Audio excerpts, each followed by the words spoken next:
नमस्कार. आज आपण पाहणार आहोत लाल वाटणातली मच्छीची कढी. चला पाहूया कशी बनवायची मच्छीची कढी.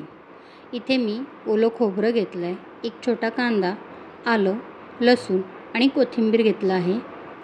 हे याच्यासोबतच आपण बाजूला पहा लाल बेडगीच्या मिरच्या 10, थोडंसं धणे आणि थोडीशी बडीशेप ही घेतलेली आहे. 1-1.5 तास ही भिजवून ठेवलेली आहे.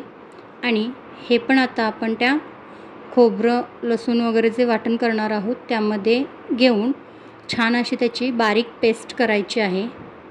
एकदम बारीक पेस्ट करायची आहे. हे वाटण जाडसर नाही ठेवायचं आहे. पहा आता याची आपण एक छान मस्त अशी पेस्ट करून घ्यायची आहे. तुम्ही पाहू शकता आपली पेस्ट झाली आणि एकदम बारीक पेस्ट आहे ही झालेली. आता इथे मी एक लंगडी गरम करत ठेवली आहे. गरम झाल्यानंतर आपण त्यामध्ये 1.5 पळी तेल टाकून घेणार आहोत. पहा 1.5 पळी मी तेल टाकलं आहे. तेल छान गरम झाल्यानंतर आपण यामध्ये नेहमीप्रमाणेच हिंग आणि लसूण तर घालणार आहोत. पहा आपलं तेलात इथे छान गरम झालेलं आहे. आता आपण यामध्ये चिमूटभर हिंग टाकलेला आहे आणि सोबतच आपण ठेचलेली लसूण टाकायची आहे. लसूण थोडीशी गोल्डन झाली की आपण त्यामध्ये कढीपत्ता टाकणार आहोत. पहा आता आपण यामध्ये 1.5 चमचा हळद आणि अर्धा चमचा लाल मिरची पावडर टाकली आहे. आणि सोबतच आता आपण त्याच्यावरती जे वाटण केलं आहे ते लगेच टाकून द्यायचं आहे. गॅसची फ्लेम ही मीडियमच ठेवायची आहे. हाय फ्लेमवरती नाही टाकायचं आहे, नाहीतर आपला जो मसाला असतो तो करपून जातो. पहा आता आपण यामध्ये ते वाटण टाकलेलं आहे आणि आता हे छान भाजून घ्यायचं, म्हणजे फ्राय करून घ्यायचं आहे आपल्याला. पहा मी इथे आता फ्राय करून घेते. मस्त असं फ्राय करून घ्यायचं आहे. जोपर्यंत याला तेल सुटत नाही तोपर्यंत आपल्याला हे छान फ्राय करून घ्यायचं आहे. पहा मी आता इथे छान फ्राय करून घेतलेलं आहे. तुम्ही पाहू शकता आपण कशा पद्धतीने हा मसाला फ्राय करतो आहे. आपण हे काय भाजलेलं वाटण नसतं, त्यामुळे हे छान फ्राय करावं लागतं. हा मसाला जेव्हा भाजतो तेव्हाच तो टेस्टला चांगला लागतो.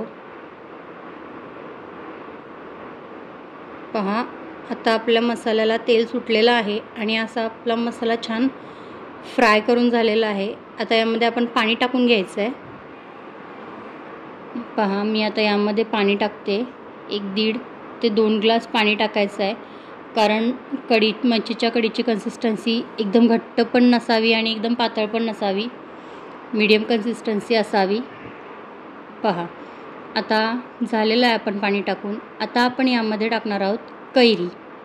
म्हणजे इथे मी कोकम न वापरता कैरी टाकलेली आहे, कारण कैरीचं सीझन आहे आणि मच्छीची कढी विदाऊट कैरी कशी जमेल, तर त्यासाठी आपण इथे कैरी टाकतो आहे. आणि आता चवीनुसार मीठ टाकून घ्यायचं आहे. मीठ टाकून झाल्यानंतर आपण यामध्ये 4 ते 5 हिरव्या मिरच्या तोडून टाकणार आहोत. पहा आणि थोडीशी कोथिंबीर टाकायची आता वरून.